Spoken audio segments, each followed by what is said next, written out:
Hausikki matam asida lemna tabiba haiba posak amata leiramdri. Mamal piduna mamal hunaduna laugadaba oiramli. Honglakliba matam sigi satnabi oiramli. Aina mangonda kaigumba ama tawkrabadi manasu aingonda tawrakkadabani haibagi asa amadi adumak leinari. Madu tawraktraba matamdana sauningba nungaitaba poksari. Sana ketheldagi posak ama leiba matamdadi mamal hunai aduga sanaba mamal piduna purai. Adubu thamoida kana khangda lachaba saktam amagi nungsijaba mitam amagisu mamal piyu hairabadi kayam yamba mamal pigadauri karamna mamal hunagadauri khallubada awaba madi oiri. Oizabada thiraba sangsar asida nungsibagi mamal thungnabana oigadauribra natragana kauthokpana oigadauribra. Phone thamkibaga khusidu tumthaba adumak yakhidre adumak otlabagum taurari. Mathangi numittu khusi hoi haina haidoklubana unanaba haiduna lai. Malaya amadi Abhijit ani punna leiminarambaduda masadu khara khajikti khautak jai. Khusi tapna sangsilaktuna Malaya kari leire kayam yamba mamalnu aina nangonda pigadawriba aina ngamba oiragadi ai soidana pigani. Malayana Khusi ai nangi awaba khangi awaba khangbadunara hanjin hanjin ifamda saina pibiriba nanga ai gonakre nangi hainingba kaya amasu nangna hairamli aigi hainingba kaya su hairami khudingmaksu nafamda sinakre ngasina kari karamba posaki mamalno nangna piyo hairibase. Khusi tamona wari khuding liri ngarang khudingma khangli makhatar. Khusi lebang masak khangdana magi asoibaduna maram oiraga mangkraba angang adugi dandi oina mana mamitta masa udaba oige haina wasakre adubu amukta kopiyo haizage haiduna lakpani. Khusi nokningdana noklaga Malaya aina magi maphamda aigidamakta wasakpiyu achetpa phirep lawbiyu haikibadi leiti masana lauzakibani aina nomata fattaba wakhal khankibasi leiti isorna khangi aina mabu nungsiraga karigi aina magi fattaba pamlugani. Malaya khumde adumak tumina leiri.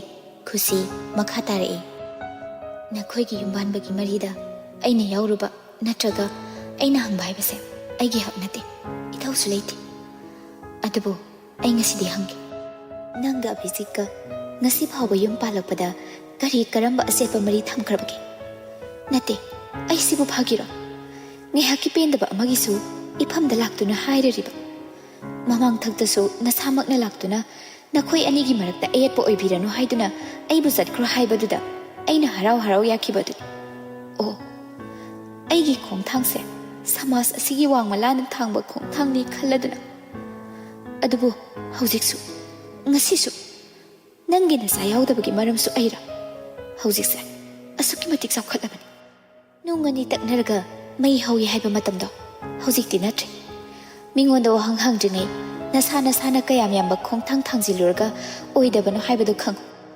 hiram khudingmaki mingonda maral sigani aigi asoibana kupsingani haibali zato thado. Khusi nangna hainimbadi hayo adubu nang ibanigi yumbanbagi maridadi wanganganu.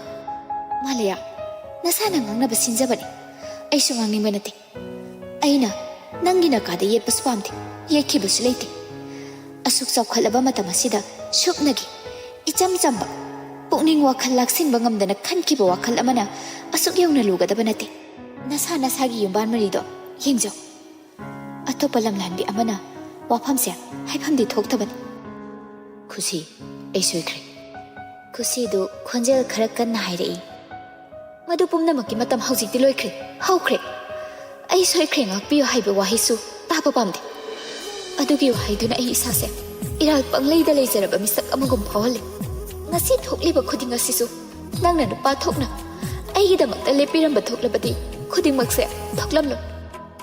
Malaya nang sunupin aduk hakna pangba haunadi ikai hangoidana hairabada angang ado taibang phawraktabada ngaikhiba magi imadumaduni aina ithasida thamlambado nakhoi anina ajetpa mari leinaraga karigi oiroi nasana nasada hana nainazo aduga mingonda wahang hangbatam khusi abhijita munna luthana yenglei aduga hairei nangna na bukjel aduk piklam gani haibadi ai nongmata khalludi tukache nangi bukje khusi matam amada nangi khonjel aduna aigi ming asidabu kawbirabadi haina khallu adubu ngasidi ai taningba phawdre tukachaba pogle aina nangbu nungsijakiba matam adudagi ngasi phawba aidi aigi oizaba machet ama phawba yaude adumakna ai ngasisu adumak leiriba asini adubu nangdi nasana nasagi oizaba khwaidagi thiba misat ama oirami aina nanga thongna hodaba lemina hodaba se ai leibag yamna phai haina khal khusi nang ai khabu lana di khangan ai kana busu lana lo buliti magi oiba meeting da loina chum adubu pukchel adu hakna pilukani haibadi ai no mata khallu da bani isagi ira sulai jataba posakamada isana isabu iral panglai da le henjaba masigi thabak se topiru ai khangbo ware ai sumine thamoi pale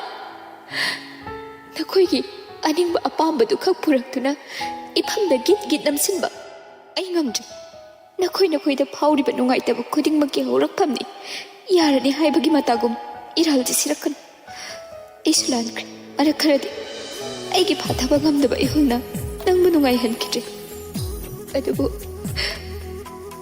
adubu ai handokre isana yana handokchakre ngasi nangna hairiba khudingdudi matam adugi laman khumani haina lawi aina khusi asi hairaduna hanna yenglamdi jatke haina mamai lei thorakpada kanagumba amada wasili ayu zahudre asi haiduna mamai do on khalakpada sana zawbo oirambadуда masado tingak yengduna lei karamba narondagi sana zawbana mafam asida lakliba mana haikibasu leiti hairubagi thoina kanabasu leiti sana zawba khusigi khudangdo paiduna malayaga abhijit kagi mamangda chingsili aduga hairei nakhoina mongonda hanjin kai hobagi ayaba kanana piki abhijit nangse aigi piklingegi maruptuni ko matamdugi nangi thamoigi phajabado kadaida sakre nasagi asoiba aranba khudingmakpuna khumjinaba hotnaba mingondana maral pangthanda thangjinba nangdi nanthokhibe adubu miyoi adudi kari oihoni nang khangdabra nangna piramba saina adudagi sana zawba aina chingthoknaba hotnari masida hanjin thengkhang kayada ayatpa pirakpadudi aina lemna thar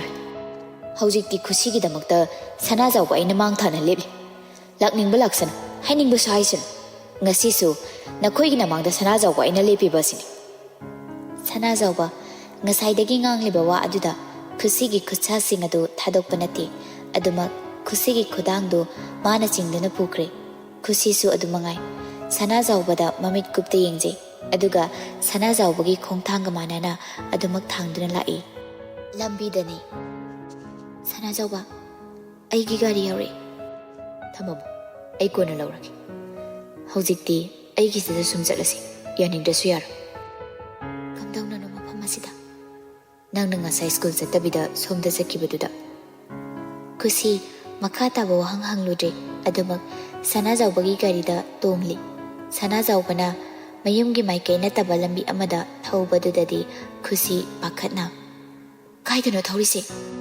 sana zawbadu nokfet tawna adum tongo nangna yadaba thabakti aina tawgadaba leite khusi sana zawbada muktang hurana nungsina yengjarai sana zawbasu khangi adubu khangdaba saraka garido dumak thawduna lai asumna garido sum thawduna lakpana garido lamhang amada khamlari khusi sana zawba ani do kumlaktuna akoibado ngihakti yengli sana zawba kaigino mafam sida puraklise nasagi ojaba thiba tambiba khusi sana zawbagi wahayaduda ngakna yenglei wahangdi hanglakte adubu magi oiba maungda hairei kahena oizaba thibasu afabadi natida thidabasu yade hojiki matam asidadi mahausa gya manadre Nangna pukjel zawriba matik, nangna kathokliba gi matik, nangna mateng pangluba gi matik, nangbu ikai khumnaba hantharakpa, nangbu kaisu leitana khanaraklaba matam. Aduna yade haiba simadi khanganba haibase yamna tangai phadi. Sanazawba nungshibagi mamul piyu haina nirakliba misak adugidamakta nang asumna hingadaba nate. Magi nupina phana oidunasu ma nupa natro. Mana nangonda asumna chakchak thinba. Nangna maduda nasa wana nungaibagi ras lawba mado masu khangi. Kaigino nangna nungshibada aduk sontharibasi kaigino. Ei mabu nungsi.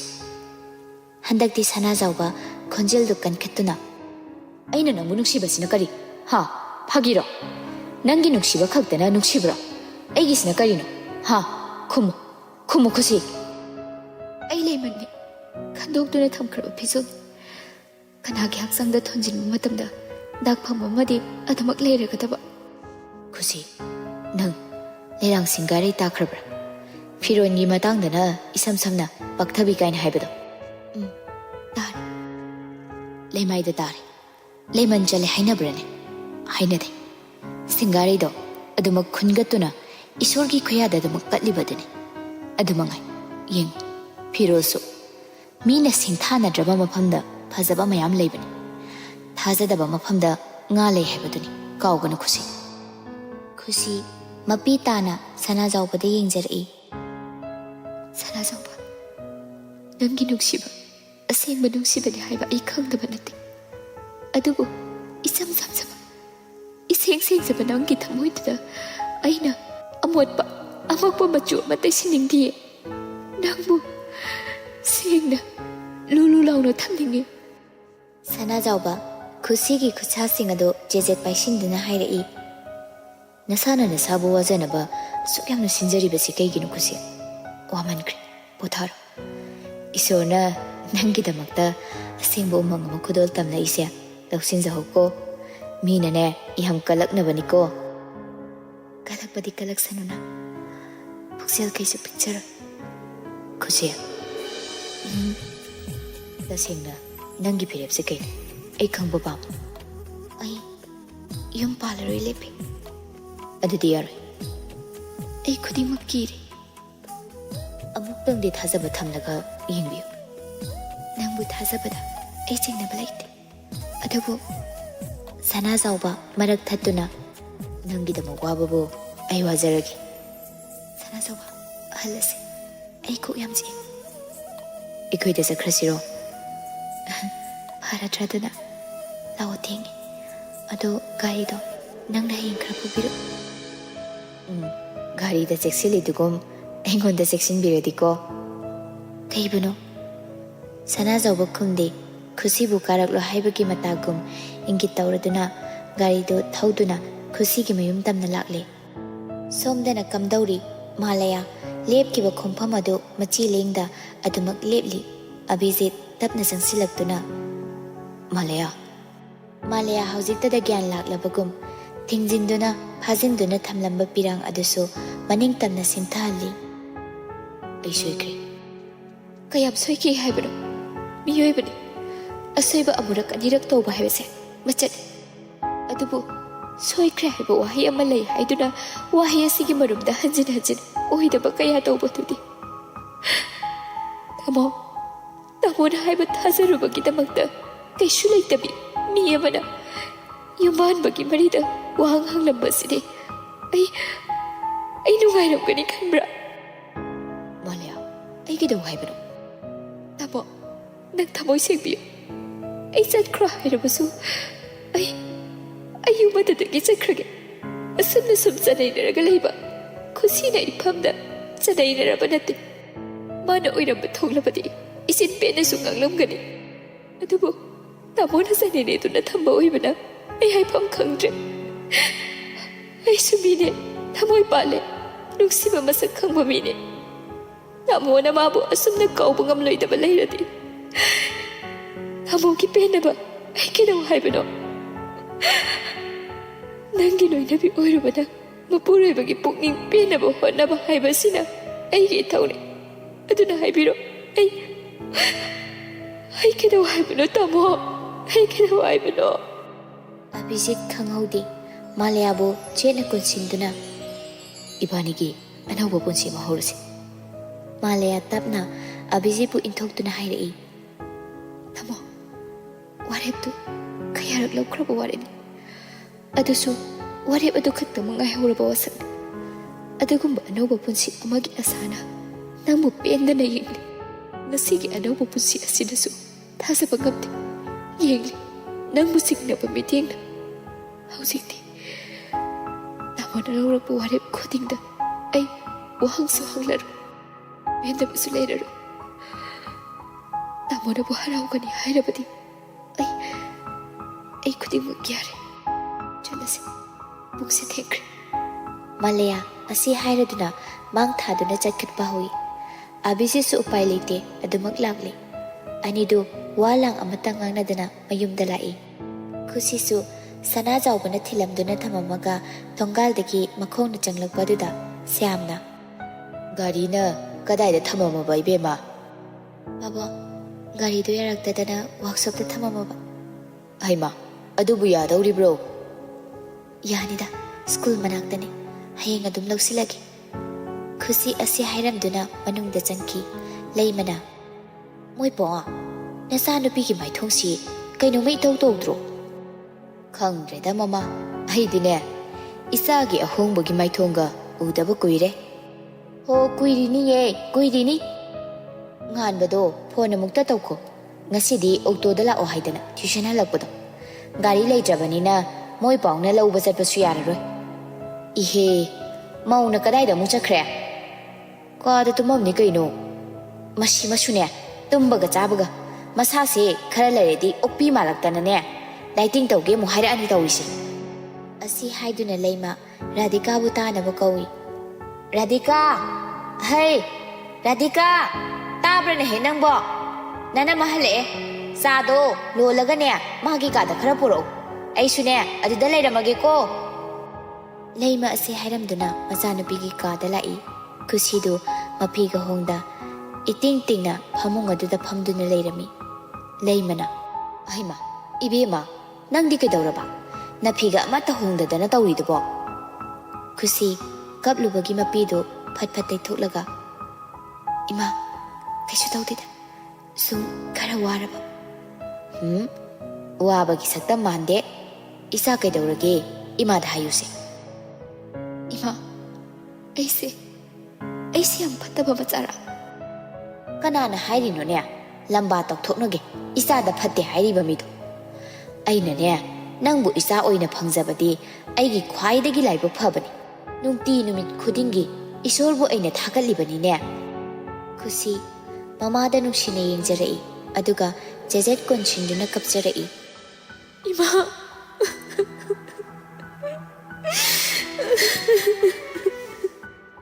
"ꯏꯃꯥꯒꯤ ꯕꯦꯝꯃ, ꯁꯦ ꯅꯪꯅ ꯑꯗꯨꯃꯥꯏꯅ ꯁꯨꯝ ꯀꯞꯄꯗꯤ ꯀꯝꯗꯧꯅꯤ? ꯏꯃꯥꯗ ꯃꯔꯝꯗꯣ ꯍꯥꯏꯌꯨꯅꯦ. ꯀꯅꯥꯅ ꯀꯔꯤ ꯍꯥꯏꯔꯛꯏꯕꯅꯣ ꯏꯆꯥꯗ?"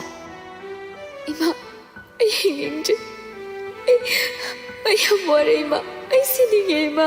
ꯑꯩ ꯍꯤꯡꯅꯤꯡꯗ꯭ꯔꯦ." "ꯏꯃꯥꯒꯤ ꯕꯦꯝꯃ, ꯍꯩꯗꯦꯅꯦꯍꯦ ꯅꯪꯕꯣ. ꯑꯣꯟꯊꯣꯛꯄ ꯍꯦꯛ ꯉꯥꯡꯉꯤꯗꯀꯣ. ꯍꯤꯡꯅꯤꯡꯗ꯭ꯔꯦ ꯍꯥꯏꯗꯅ ꯍꯦꯛꯇ ꯍꯤꯡꯗꯕ ꯌꯥꯕ, ꯍꯤꯡꯅꯤꯡꯉꯦ ꯍꯥꯏꯗꯅꯅꯦ ꯍꯦꯛꯇ ꯍꯤꯡꯕ ꯌꯥꯕ? ꯑꯗꯨꯔꯣ ꯏꯁꯣꯔꯅ ꯑꯩꯈꯣꯏꯗ ꯍꯤꯡꯅꯕ ꯇꯥꯏꯕꯪ ꯀꯨꯝꯍꯩ ꯌꯥꯎꯅꯕ ꯑꯌꯥꯕ ꯄꯤꯕꯤꯔꯛꯇꯅ ꯐꯖꯈ꯭ꯔꯕ ꯇꯥꯏꯕꯪ ꯑꯁꯤꯗꯅꯦ ꯏꯁꯥꯒꯤ ꯐꯖꯈ꯭ꯔꯕ ꯁꯛꯇꯝ ꯑꯃ ꯂꯥꯡꯕ ꯐꯪꯖꯔꯤꯕꯁꯦ ꯃꯁꯤ ꯅꯁꯥꯅ ꯀꯜꯂꯛꯆꯒꯗꯕꯅꯤꯅꯦ. ꯑꯋꯥꯕ ꯀꯌꯥꯒꯤ ꯃꯇꯨꯡꯗ ꯅꯨꯡꯉꯥꯏꯕꯅꯤ ꯂꯩꯔꯤꯕꯁꯦ." "ꯏꯃꯥ, ꯑꯋꯥꯕ ꯀꯌꯥꯝ ꯊꯦꯡꯅꯔꯒ ꯅꯨꯡꯉꯥꯏꯕ ꯂꯥꯛꯀꯅꯤ? ꯑꯩ ꯃꯥꯌꯣꯛꯅꯔꯤꯉꯩꯁꯤꯗ ꯈꯨꯗꯤꯡꯃꯛ ꯃꯥꯌꯣꯛꯅꯔꯒꯦ ꯏꯃꯥ." "ꯊꯤꯗ ꯑꯉꯥꯎꯕꯤꯁꯤꯗꯤ. ꯃꯁꯤꯗꯤ ꯆꯥꯡꯌꯦꯡꯅꯤ. ꯋꯥꯔꯤꯉꯩ ꯄꯨꯂꯞ ꯋꯥꯔꯒꯦ, ꯅꯨꯡꯉꯥꯏꯔꯤꯉꯩꯗ ꯄꯨꯂꯞ ꯅꯨꯡꯉꯥꯏꯔꯒꯦ ꯍꯥꯏꯕꯗꯨꯗꯤꯅꯦ ꯀꯥꯏꯗ ꯌꯥꯔꯅꯤꯒꯦꯅꯦ? ꯑꯗꯣ ꯏꯆꯥꯕꯨ ꯀꯩꯗꯧꯔꯒꯦ?" "ꯏꯃꯥ, ꯄꯨꯟꯁꯤ ꯂꯝꯕꯤ ꯍꯥꯏꯕꯁꯦ ꯌꯥꯝ ꯂꯨꯔꯕ, ꯌꯥꯝꯅ ꯂꯥꯏꯕ ꯃꯥꯜꯂꯨꯔꯒ ꯂꯩꯔꯝꯗ꯭ꯔꯦ. ꯈꯟꯊꯍꯧꯗꯕ ꯋꯥꯈꯜ ꯑꯃꯒꯤ ꯆꯩꯔꯥꯛꯅ ꯉꯁꯤꯗꯤ ꯈꯨꯗꯤꯡꯃꯛꯀꯤ ꯄꯨꯟꯁꯤꯗ ꯑꯌꯦꯠꯄ ꯍꯥꯏꯕꯗꯣ ꯑꯩꯅꯁꯨ ꯑꯣꯏꯔꯦ. ꯏꯔꯥꯜꯗꯤ ꯂꯩꯖꯗ ꯐꯥꯗꯣꯛꯇ ꯇꯥꯔꯦ. ꯀꯩꯁꯨꯝꯁꯪ ꯑꯁꯤꯗꯒꯤ ꯆꯦꯟꯅꯕ ꯀꯟꯅ ꯍꯣꯠꯅꯕꯅꯤ. ꯑꯩ ꯆꯦꯟꯊꯣꯛꯄ ꯉꯝꯗꯦ. ꯍꯩꯁꯤꯡꯂꯕ ꯁꯟꯇ꯭ꯔꯤ ꯑꯃꯅ thongzen pan aduda sangbani.